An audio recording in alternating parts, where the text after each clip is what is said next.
Hi, it's Grandpa from Grammy and Grandpa Read, and today we are going to read Laura and the Leprechauns in preparation for St. Patrick's Day.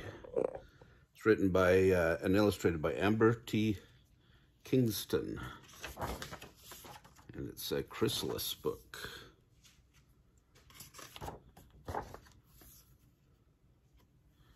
Yeah, so here we go. Early one morning, two tiny leprechauns left their home in Sri Lankan, the secret invisible land of leprechauns. Maddie and Bebub were leaving for a special reason. They had received a letter from a little girl. Leprechauns hardly ever receive a letter from a human, so when Laura's letter showed up, Maddie and Bebub were delighted. It was bigger than both of them put together. They were able to open it. Bebub knelt down and stretched himself across the fold in the paper so that it would lie flat while Maddie read the message. Dear Leprechauns, are you real? My friend tells me you aren't, but I don't believe them.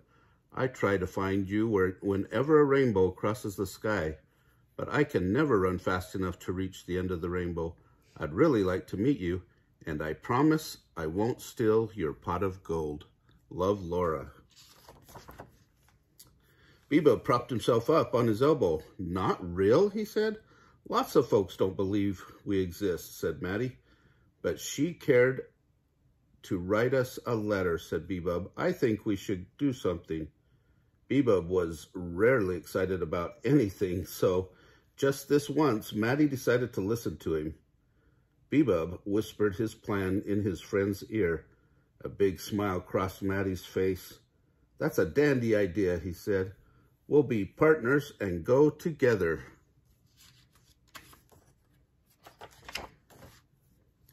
The young leprechauns gathered their belongings and hopped onto their shamrock, a magical four-leaf clover. Then off they sailed to find Laura. The journey to their destination was long but important. They wanted to find Laura in time for St. Patrick's Day.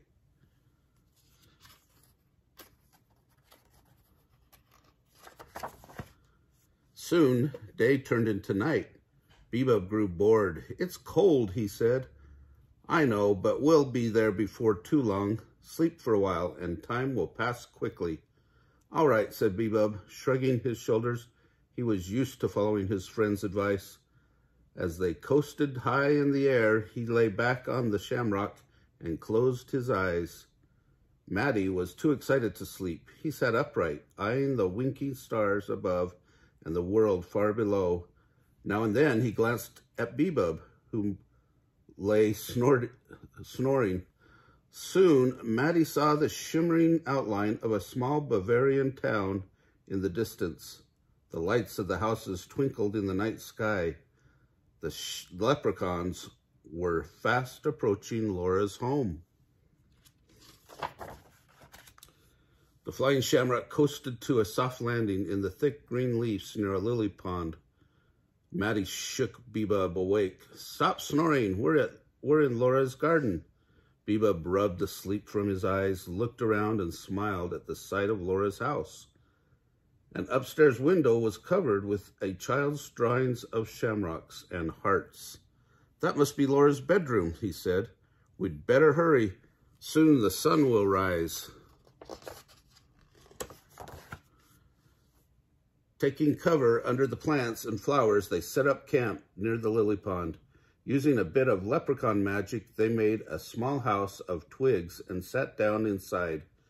Bebub's plan was to arrange a surprise treasure hunt for Laura. On tiny bits of paper, he and Maddie wrote clever clues and piled them on a pebble. By the time they were done, dawn had come.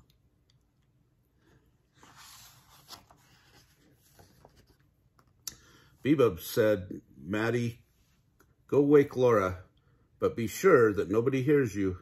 Bebub gathered the tiniest pebbles he could find. With all his might, he hurled them up to Laura's bedroom window.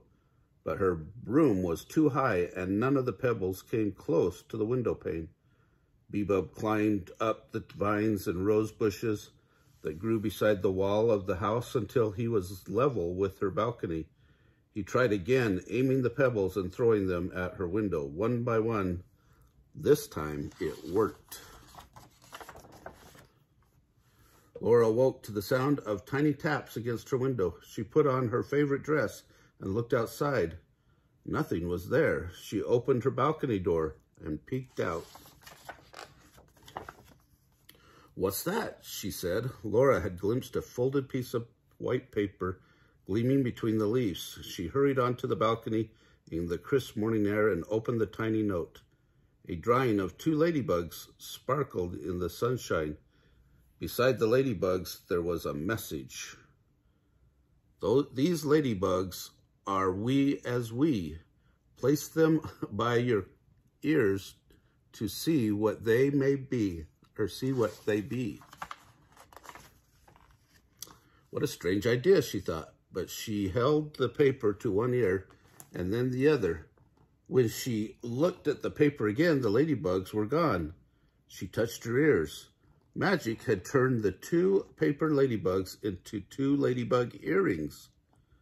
"What a wonderful trick," Laura said. "Only a leprechaun could be so clever." When Bebop heard this and saw the earrings on Laura's ears, he danced a happy Irish jig. Suddenly, the scent of the flowers filled the air, and Laura leaned forward to smell them. She said as she closed her eyes. Those flowers smelled deliciously sweet. When she opened her eyes, a light was twinkling in the leaves. She reached out and touched a handful of bright gold coins. Beside them was another note. "These golden coins, unlike the rest, are sweet like you, but you're the best." Laura peered at the coins. They looked real, but on them were these words: "The wee folks' treasury, 100% chocolate, fool's gold, product of Sri Lankan." Laura laughed. The coins weren't gold, they were chocolate. Surely this meant that the leprechauns had visited her while she was sleeping. She unwrapped the gold foil and ate 1 chocolate in 2 bites. "This was the yummiest chocolate I've ever tasted," she said. Laura was daydreaming about this St. Patrick's Day morning, full of surprises, when something pinched her shin. "Ouch," she said. She reached for her ankle to rub away the pain. "Oh my," she exclaimed. A tiny leprechaun was standing on her shoe. "Today is St. Patty's Day," Bebop announced. "Have you forgotten to wear green today?" "No," said Laura said. "I'm wearing my lucky green shamrock pin." Bebop jumped off her shoe. "Ah, then I'm sorry I pinched you. Allow me to introduce myself. I'm Bebop." He made a small bow. "I'm Laura," she curtsied politely. "I know who you are. You're the reason we're here," said Bebop. "You're not alone," said Laura. "My best friend Maddie is with me. We received your letter. How would you like to join us for St. Patty's Day tea party?" Bebop winked at her. "I'd love to," said Laura, and she giggled. "Would you be so kind as to give me a lift?" said Bebop. "Our camp is by the lily pond." Laura reached out her hand, and Bebop climbed on. She could hardly believe she was talking to a leprechaun. When they reached the leprechaun campsite, Maddie had already laid out the dishes for their tea party. "Pleased to make your acquaintance," Maddie said with a smile. Bebop, Maddie, and Laura sat on a red checkered tablecloth, arranged with tiny china plates and cups. They drank clover tea, a specialty from Sri Lankan, and ate mouth-watering raspberry tarts. "This is the best tea party ever," Laura said, "and it's the best St. Patrick's Day ever." Maddie and Bebop smiled. The 3 friends laughed and chatted, unmindful of the time, but then the hour grew late. Soon the sun would be shining brightly. "As much as we'd like to stay, I'm afraid we must be going," Maddie said. "We have a long journey home to Sri Lankan." "Thank you for visiting me," Laura said. "Now I know you're real. Will I ever see you again?" The leprechauns winked at each other, then they turned to Laura and smiled. "We promise to visit you again," said Maddie. Next St. Patty's Day, we'll know where to find you, said Bebop. Before Laura could blink, the two little leprechauns had perched on their magical four-leaf clover and were waving goodbye as they disappeared into the morning mist. That was a great story, huh? If you liked the video, smash the like button below, subscribe to our channel, watch the St. Patrick's Day playlist, and remember to tune in every day to see more stories.